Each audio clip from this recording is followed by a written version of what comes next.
Hi, everyone. Welcome to the Keep the Community Fed podcast by White Center Food Bank. I'm one of your hosts, Carmen. I'm the executive director at the food bank, and I'm joined here by Gabby. Do you want to introduce yourself? Hey everybody, I'm Gabbi Gonzales. I'm the co-chair for the board of directors for the White Center Food Bank.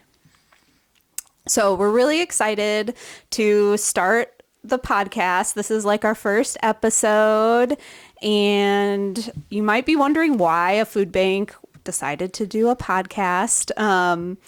But to me, I've really found that a lot of the work that is conducted at the food bank, at least for me, is through kind of these smaller one-on-one conversations, especially with Gabby in particular, but also Jefferson, who's behind the scenes here producing this for us. Hey, everybody. Welcome to the podcast. But we wanted to have another medium to be able to share a lot of the work that happens at White Center Food Bank, maybe some of the things that are more behind the scenes, but also be able to feature a lot of our partners in this work. And so you can hear from special guests too. Gabby, what does this podcast mean to you?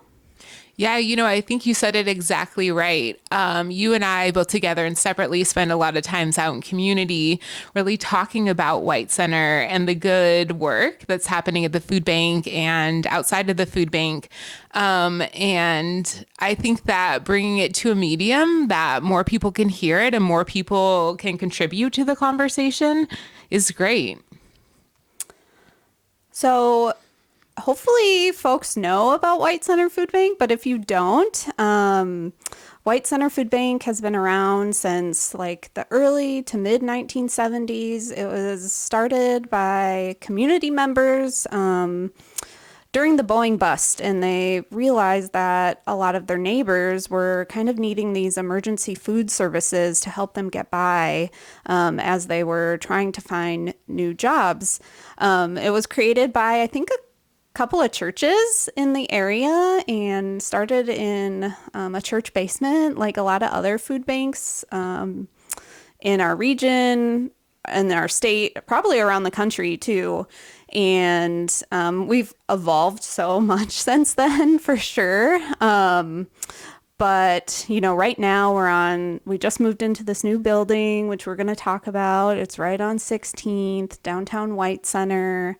We have 15 staff and over 600 volunteers, I think. And it's such a magical place to be, and it's so much fun.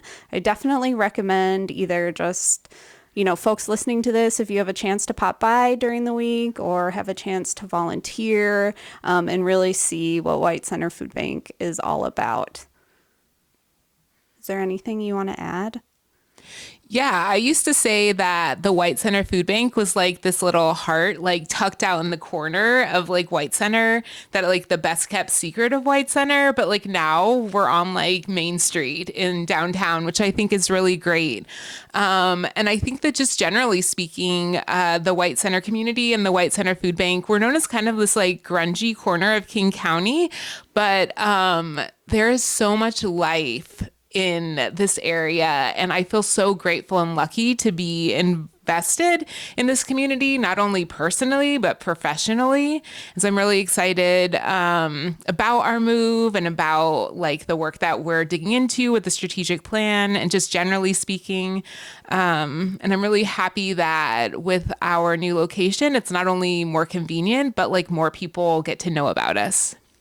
Yeah, it is way more convenient, and it was fun. And when we first moved in, like I'm jumping ahead a little bit here, but I'm just gonna do it because I can. Because I do what I want. But it was so cute because there are a lot of customers coming in because they had just like seen the food bank driving by.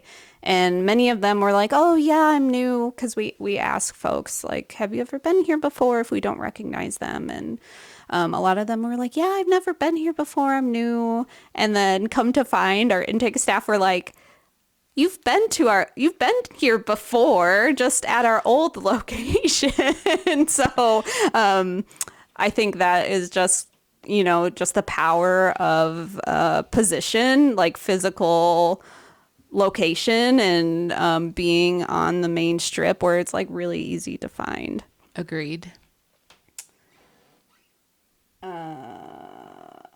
Okay, so you can cut some of that out, right? Okay, just want to make sure.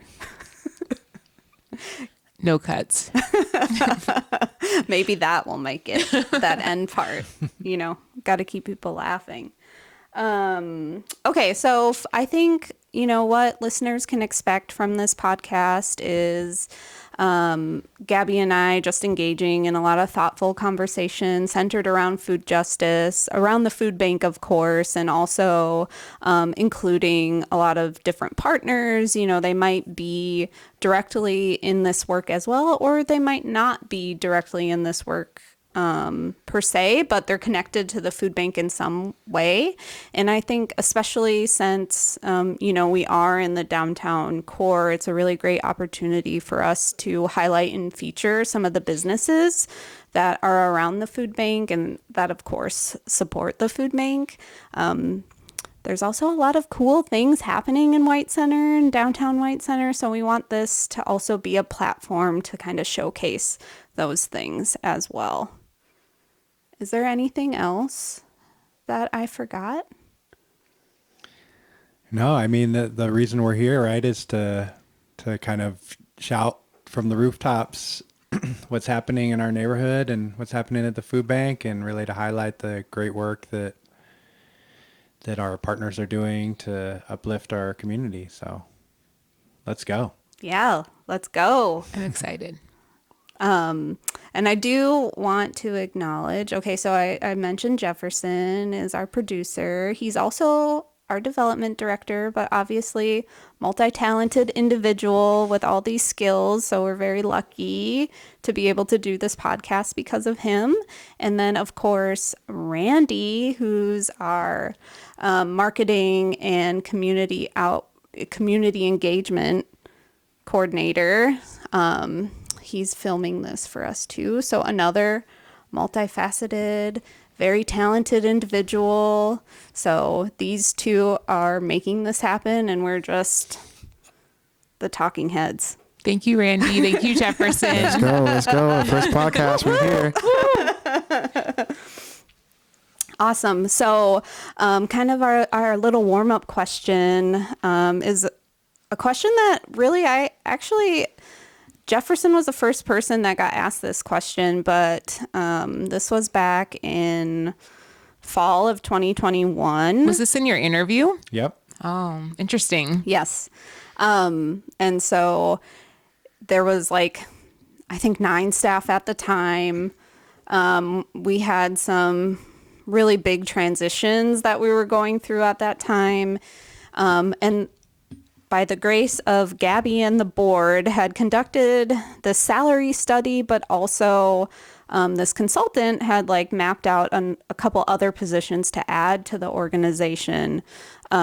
Because so often in nonprofits, right, you've got one position wearing a lot of different hats. And that was what was happening to us at the time. But luckily, the consultant had mapped out you need to hire a development director and you need to hire an operations director. And so with, in partnership with the board, we went and moved forward with that. And just thinking through at that time, what the hiring process was like.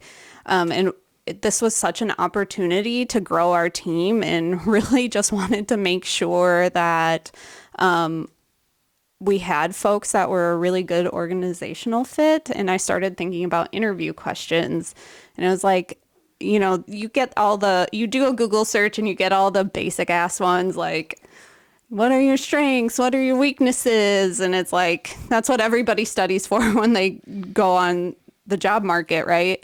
But I wanted to make sure it was thoughtful and that we had folks that were a good organizational fit. And so just coming up with some more thoughtful questions that still pertain to the organization, but maybe in a deeper way and on a deeper level. And so I would love Jefferson to kind of chime in here and just share with us like what you initially thought when I asked you what meal reminds you of home. Well, my first thought was definitely like, that's the most interesting interview question I've ever been asked. And so relevant to our work, right? And I also was a little bit stumped at first because I was like, oh my gosh, thinking about my family history or just what food reminded me of my parents or my family. And, we've interviewed other people and I've had different answers along the way, but I believe I answered bagels.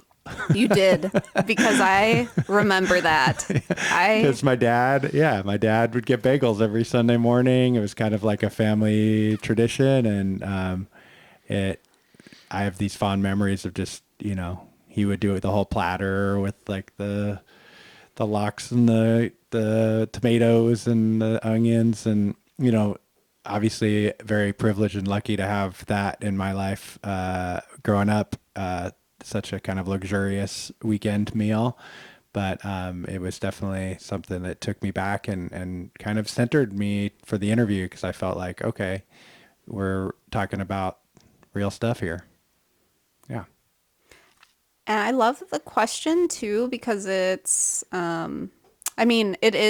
it's personal, but people can make it fit however it suits them, right? And there's like no right or wrong answer. Like, it could be like, I think we've even had someone share like Kraft mac and cheese. And I love hearing people's answers because you also get to know them a little bit deeper and in a different way. And food is so personal, right? We all have like our stories attached to food and meals. Well, and I think when we talk about the White Center Food Bank and the change that we're trying to make, a lot of that shift in the way of thinking is built on true relationship building. And so when you offer a question like that in an interview, it kind of like centers things and brings them down and allows for people to really build that together. So, Gabby, what meal reminds you of home? Well, I first want to start off by saying that I truly enjoy Jefferson's answer because I was raised by a Jewish mother. And I'd like to secondly say that I'm going to break the rule a little bit, but that's kind of how I roll. When I think about like my favorite meal, it's not necessarily connected to one food. It's more connected to like that feeling of home.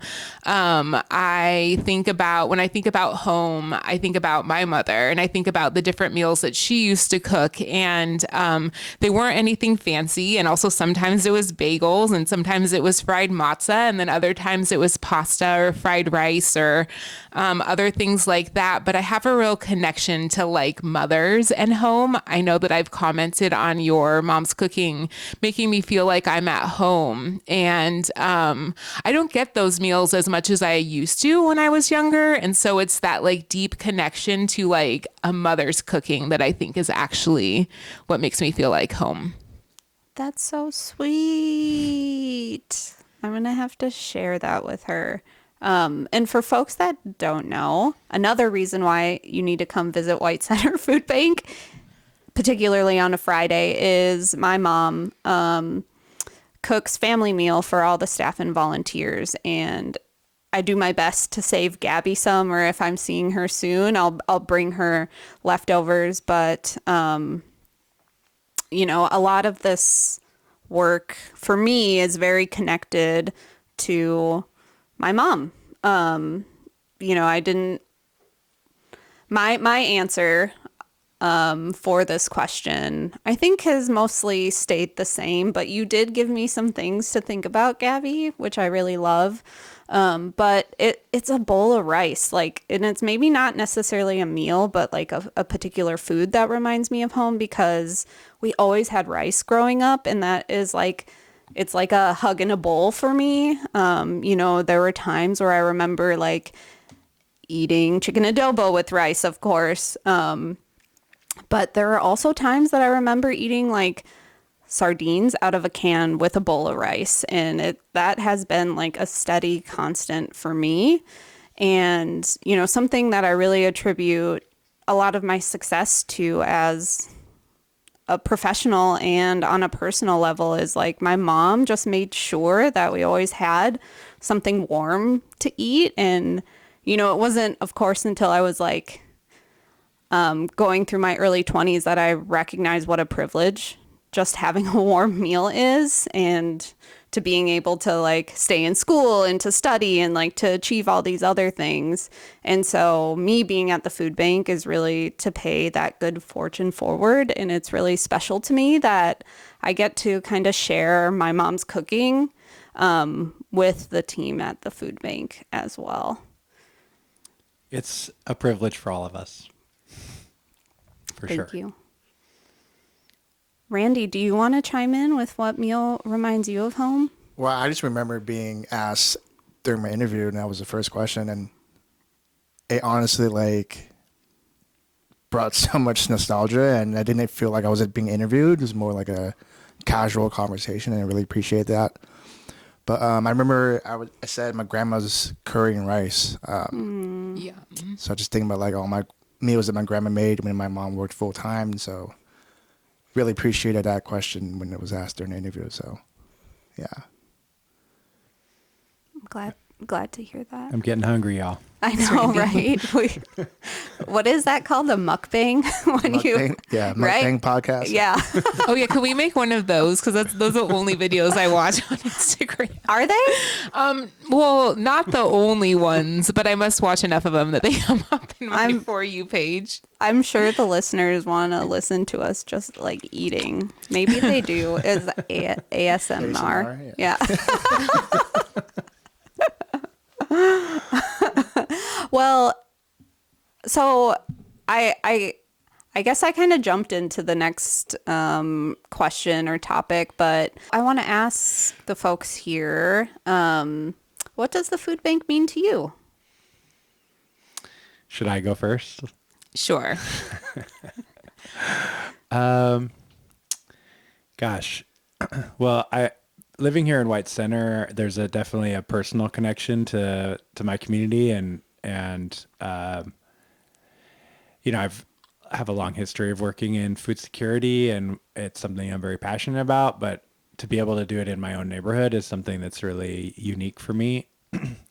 And walking around, or with biking around with my kids, and I'll see folks, volunteers, I'll see staff, I'll see customers, just in my neighborhood that are accessing the services and getting the food they need for their families. And I think one of the really inspiring things of working at the food bank is really kind of the way that we're doing the work. It's very different. In my career, I've been to like 50 food banks all across Western Washington, and it's just a different place. It's a different place to be, to work, to volunteer, to just even walk in through the doors. And that was even before the move. And now it's a whole nother level of a place to hang out, and where a community can kind of gather. And it's just kind of an inspiring organization to be a part of. And, I love food, and I love that we have a culture where food is really what we talk about, what we eat together. There's nothing better than sharing a meal with people. And I think the beauty of our organization, and just, I think food banks in general, it's that we live in a very divided country, a very divided culture right now. And it's something that pretty much everyone can rally around, is feeding your neighbors and being there to help people get the food that they need to be healthy. So that's my answer for today.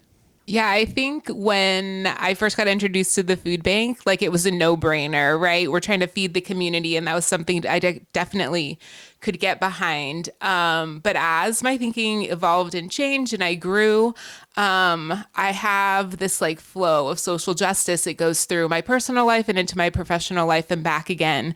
And I stayed at the food bank because it was somewhere that I really felt that we were doing something special that wasn't happening in other areas, and that I could really invest in like actually making a change. I think that the community that the food bank serves, they're like family that show up to your door and they just want to kind of like go into the kitchen and enjoy a meal or buy food for a meal or take food for a meal. And that's really special. And then the people that work there are just this incredible bunch, from the intake specialist to leadership there. Carmen is a truly special person that I think is like a thought partner in the work. And it's because of our partnership that I feel like I've been able to invest long term and really see some of the dreams that we've had come to fruition that are very, very special. But like when it comes down to it, food is a human right. And being able to provide that to the community is priceless. Yeah, for me, I used to go to food banks when I was a kid and like didn't really understand the concept of food banks. And so I think being in the position I am now, I think just trying to break that stigma of food banks, of that negative perception, and making our food bank resources more accessible to the public and trying to change that stigma is important for me. But it's also, I'm gonna take this from our intake staff, Tracy. She calls our staff like extended family. And so that's really how I see our food bank and our community is. We're just trying to find a way to feed the community and expand our resources to make it more accessible. I love the food bank because it gets to be this place where, you know, we can work together to maybe it's just moving the needle slightly, but you know, it is action. Like we get to be a little bit of that change that we want to see. And like, I think the food bank like kind of represents what, like just this small little piece in White Center, but it represents, you know, what we want the larger world to be, you know, where people are like taking care of each other all the time. And like, you know, the customer walks in and our intake staff like knows them by their first name, asks about their kids. Like there's just like this level of appreciation and service and just genuine care that everyone receives when they walk into the food bank. Like I actually saw Jefferson do this today during lunch. We had a donor come in the wrong door, which is okay, but she had a bunch of apples and she was, you know, asking for help and, you know, where can I drop these off? And, you know, rather than, it could have been, and Jefferson was in the middle of eating his lunch and he could have easily just been like, you know, go around the corner or come through the, you know, and he just got up out of his seat, like, didn't even skip a beat. And he's like, I'll just go grab those for you. Like, no problem. And I thought that was so sweet. Like, it was just that level of care. It was just like, it wasn't even an afterthought. It's just like something he did. And I think, you know, that trickles through with like all of the staff and probably all of the volunteers that are at the food bank. Like nobody hesitates to support someone that comes through the door, whether they're a customer or they're making a donation, you know, of food or money. It doesn't matter. And that's just what that place has become because of the people that are in it. And so it feels really good to me. And it's really special that like I get to do the work that I'm really passionate about. And that means so much for me as a professional, but also on a personal level too. Yeah, and I really think that that shines out and like vibes into the community because I get to work professionally like outside of the food bank for a lot of time, and we have a reputation. Like whenever like the White Center Food Bank comes up these days, there's like talk about the staff or the services that we provide or our new building or the change that we're trying to impact. And so I think that it's truly special. And when you talk about making change, even small incremental change, like we're doing that, and that feels really good. I'll just say she had some really nice apples for us too. They were beautiful. Did you eat one? I haven't eaten one, but they were just like these beautifully cultivated fresh apples right off the tree. So it's just our community shows up every time. They do. Yeah, those apples were gorgeous. And it was so cute because she was like, just like giving them to the customers that were waiting in line. Like it was just before we opened for distribution. So there was a few folks outside and she was just like, yeah, why don't you take some? It was so cute. And I just love that she did that. Yeah. And then, she's like, I'll be back. Better than a grocery store. What grocery store do you line up outside of and you get apples to eat while you're waiting? That is special. Yeah, it is special. It's a special place. Yeah. So let's talk about the new building. Okay. I kind of talked about it in the beginning, but yeah, I guess this has been kind of years in the making, but also came in fast and heavy. So we moved into our new site at the end of December, and we started distribution in early January.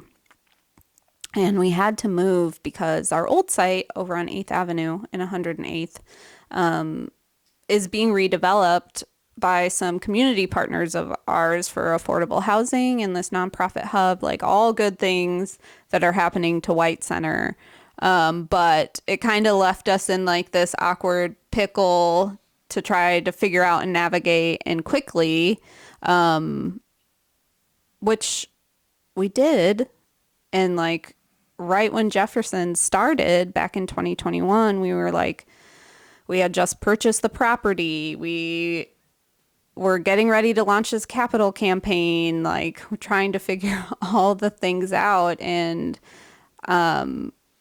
for me, so often like being in the work, I forget sometimes to think about how fast and how quickly we were able to like mobilize and fundraise and make it happen. Like we officially launched our capital campaign like 2 years ago, right, Jefferson? Yeah, September 2022.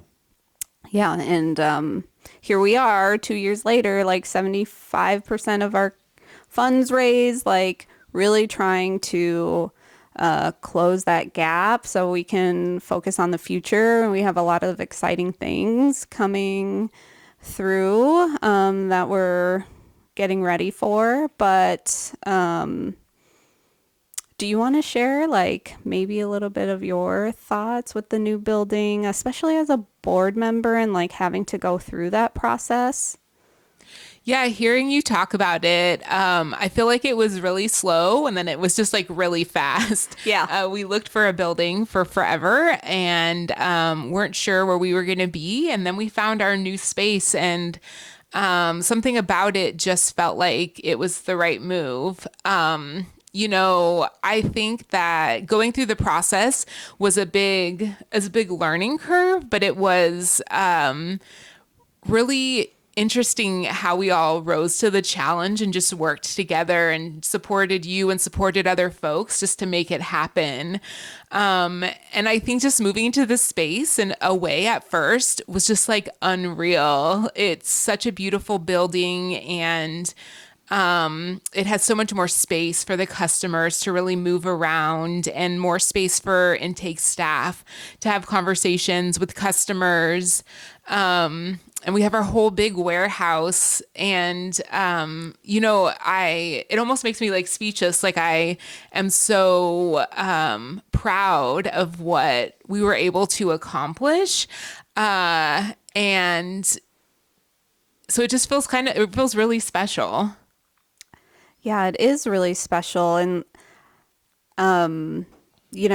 this building is over double our previous space and our old space. Like true nonprofit, we were just like busting at the seams. Like everything was held up by duct tape because that's all we can afford.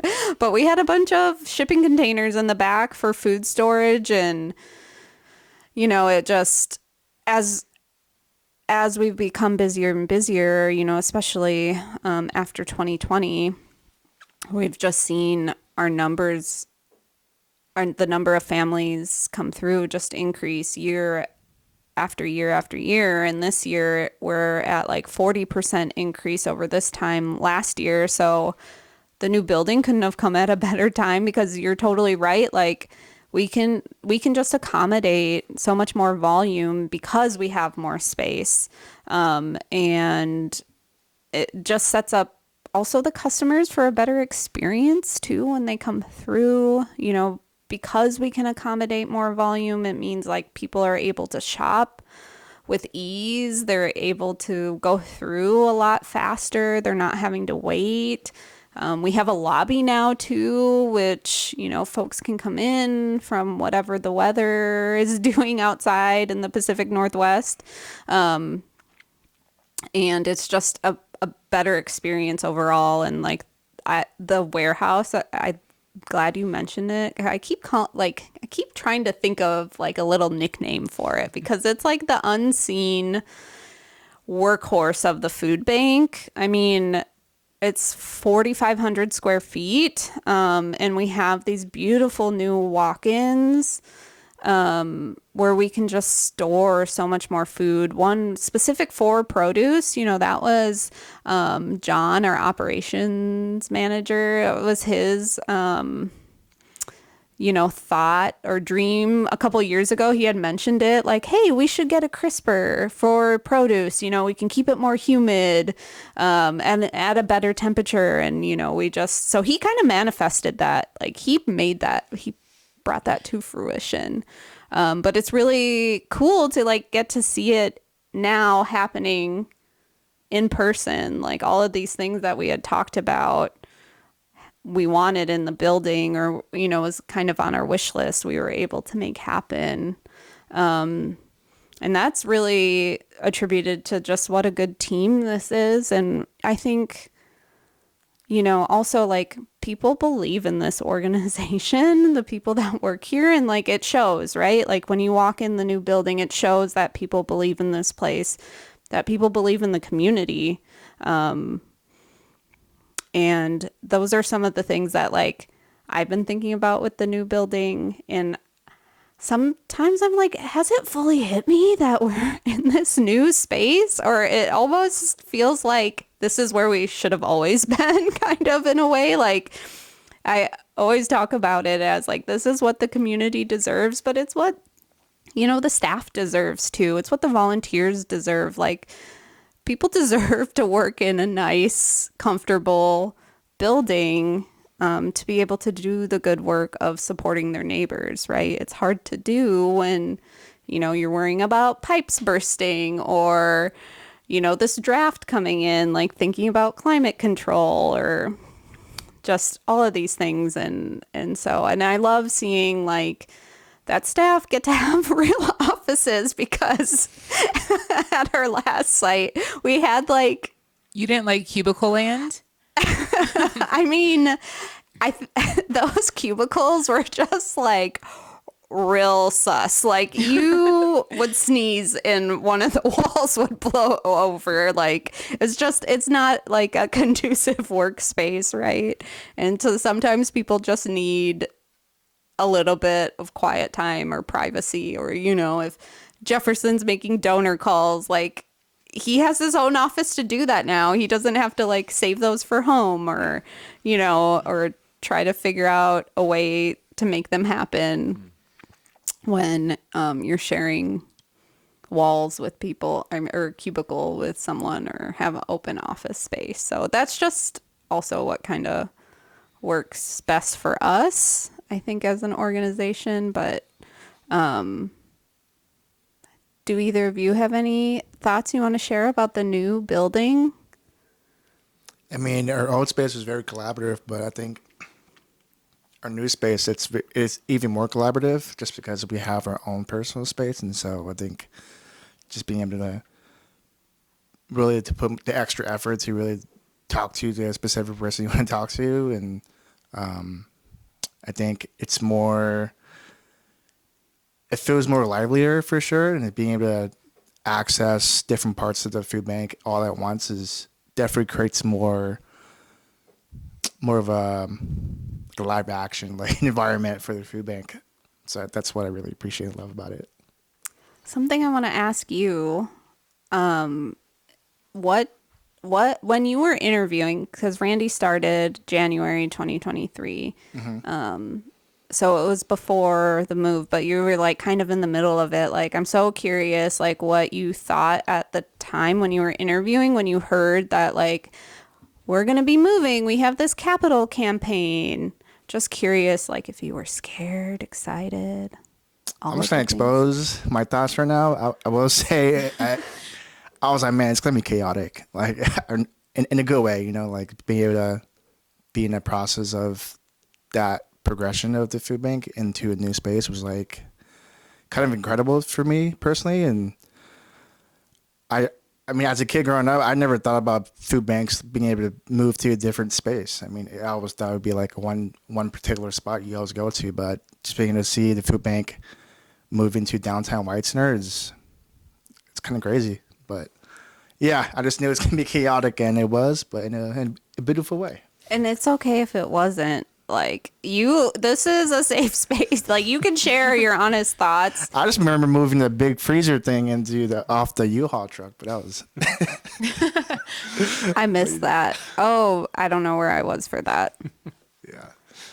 Yeah, it's okay to say it's chaotic. It was chaotic because, I mean, our move-in date was like, it was a moving target.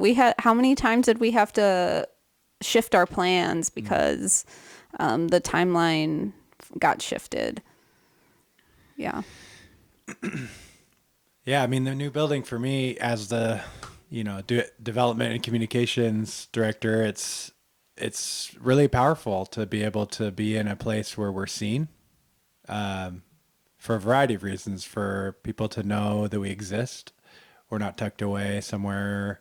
We're right in downtown White Center, and to be able to, bring life to a block of White Center that was really, kind of just dark and abandoned. And we brought a beautiful mural to the block. We brought, new lighting, just a new energy to that part of the neighborhood, and also just the opportunity to kind of, as Randy mentioned earlier, to kind of remove that stigma of coming to a food bank where, we're just like a grocery store or another storefront on the block. And so, people can walk by and be curious and come in and talk to somebody and find out what's happening.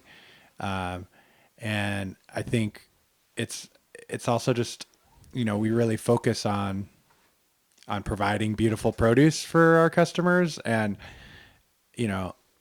you could see that in our old space, but now it's beautifully displayed under lighting that you can actually see. And just like, it's a beautiful, dignified place for people to come. And I'm also very excited about how it allows us to host the community in these really unique ways, and have the county come and have community meetings, or the White Center Community Development Association to do trainings, or for other community gatherings, like our dinner the other night, where where we had some guests come and have a Chef Brady from Tomo cook a dinner for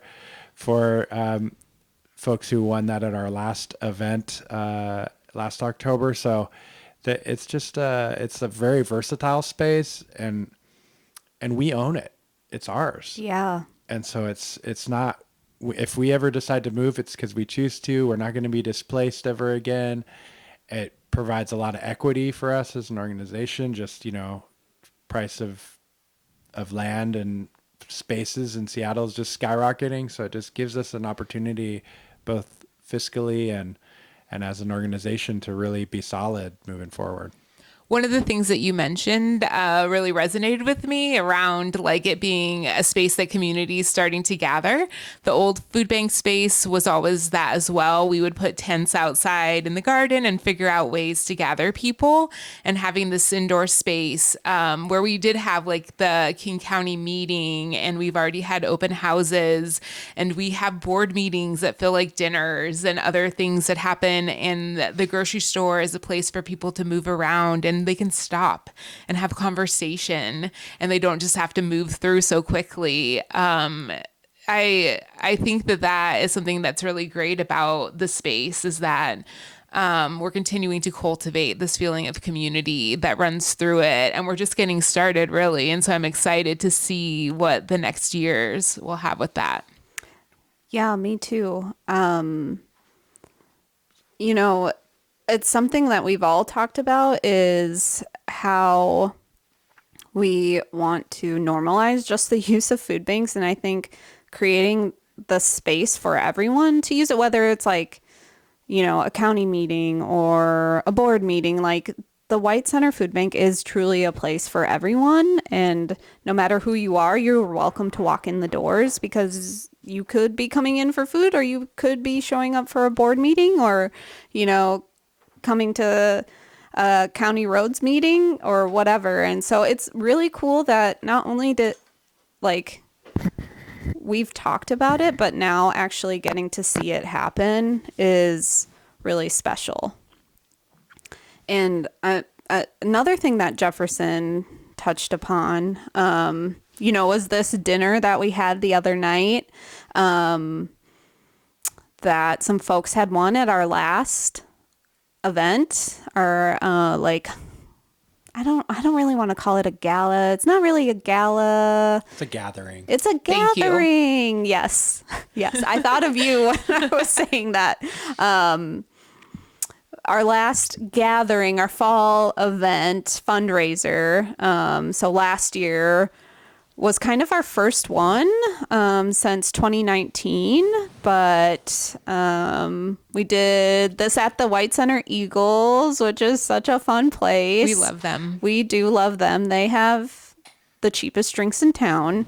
Like if you want a $4 wine, go become an Eagles member. And then get a Jell-O shot. And get a Jell-O shot. But or two. Even better than a Jell-O shot is a pudding shot. I don't think I've had them there. Oh my gosh. Okay. Next time we go, we gotta get a pudding shot. But it was like a little mini, we had some live auction items. We had a bunch of silent auction items, but it was a fundraiser for the Capitol campaign. And something special about that event last year, was we had the Raise the Paddle too. And that was like our biggest Raise the Paddle, and I don't know how many years, but Jefferson had looked at some of the data year over year, I think starting in like 2017. And, I think people were able to engage in however it felt comfortable for them.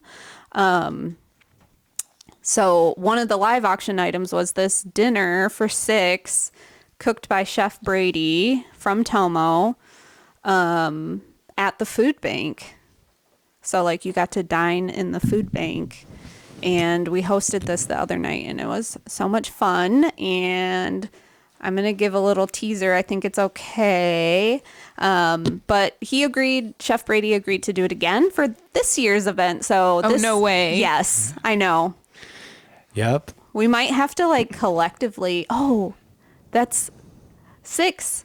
Dinner for 6. I'm in. I don't care what it is. That's collectively, we might have to bet on it. So October 18th, we are having our fall gathering again, and this is our Bring It Home auction. And this is really to bring home our capital campaign. I think I mentioned earlier we're at like 75% of our goal. And so this is like a nice little push to help get us closer to closing that gap. And this will be at the Chicano Museum in South Park. Mm-hmm. Yeah. Yeah, CMAR's community center down there, and we're really excited about the event itself. Both, and it's an opportunity. We recognize that we're not going to raise $2 million that night, but to both raise awareness about that we want to finish this campaign so we can focus our fundraising efforts on keeping the community fed, but also these gatherings are bringing people together to talk about the work, to show what we're doing, and to really highlight some of what we talked about tonight. So the importance of this new building and facility for the community, and for our customers and staff and volunteers and board, and just like how it's really elevated our organization. And the event, there's going to be some awesome video work with Via Creatives that we did, and some fireside chat with Senator Nguyen and a volunteer and you two. So Yeah, so if folks enjoyed this podcast, you'll get to see the real live version at the October 18th event. that's right. And gosh, it's just an opportunity again to kind of learn more about what we're doing and celebrate together. Yeah, and be in community and eat some delicious food. From El Catrine Yum, and Patrick's. Yum. Well, and if we're shining on community partners, CMAR is definitely one that shines. I had the opportunity to go to the opening of the Chicano Museum, and Cool. I feel like CMAR is a little bit like us, where their clinics some of them are older and smaller, and do a lot for the little space that they have, and they were able to build this space in South Park that's truly beautiful and Gorgeous.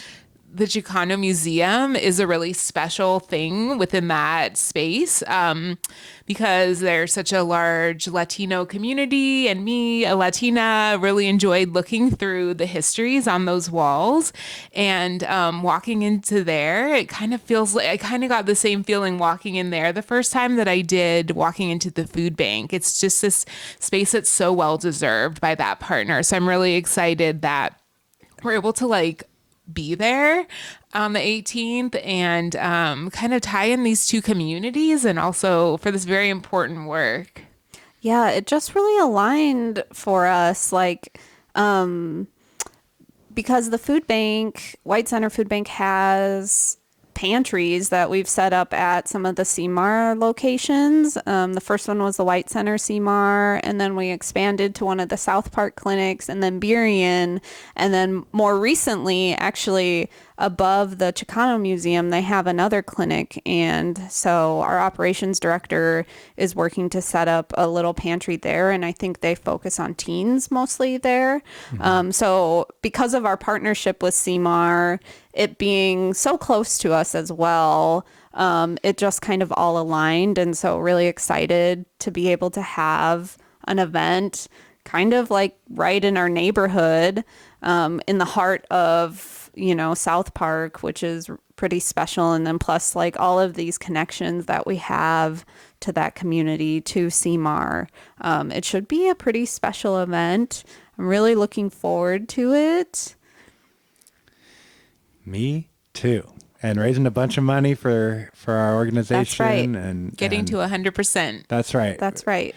Because it's been a couple years of really heavy fundraising for this building, and we're close. And let's bring it home. Let's bring it home. Let's bring it home. Bring it home. Bring it home. And I think if folks listening just want to be in community, you should come to this event and just see what it's like, see what it's about. Jefferson and Randy and the development team have set up a sliding scale. So, you know, the tickets are $100, but if that feels uncomfortable for you, like, we'll work with you. And don't feel pressured to like donate if that's uncomfortable for you. Like, I think donating is such a personal choice, and something meaningful looks different to everyone. And so whatever that looks like for you, maybe that's just buying a ticket and coming and getting to be in community. Like, that's what's most important to us. Like, certainly this is a fundraiser. We want to raise funds for our capital campaign, but like Jefferson said, we know we're not going to close the gap with this event. It's really more important to us to get to be in connection with community, with the folks that support us, and be able to host a party, because we love hosting a party. Jefferson and his team are really good at hosting parties, and it'll be a lot of fun.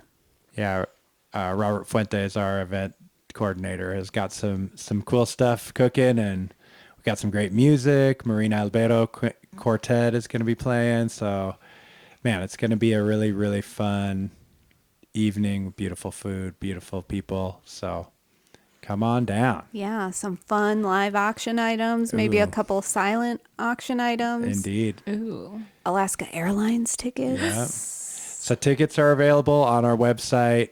Just go to whitecenterfoodbank.org. There's a little button right there. And grab yourself a ticket. Come hang out. It'll be the best Friday night of your life. Yeah. October 18th. Woo, woo. Let's go. Bring it home. Bring it home. So I think that's going to conclude our first podcast. Like, I could stay here all night and hang out with y'all, but We got to have other things to talk about on future episodes. Exactly. Yes. So thank you so much for joining us, the Keep the Community Fed podcast. Make sure you follow us on socials, right, Randy? Yep. Facebook, Instagram, everything, LinkedIn. Maybe Shout out. Future TikTok, but we'll see. At White Center Food Bank. That's right. Thank you. Thank you so much. Thank you. Good night. Thanks, y'all.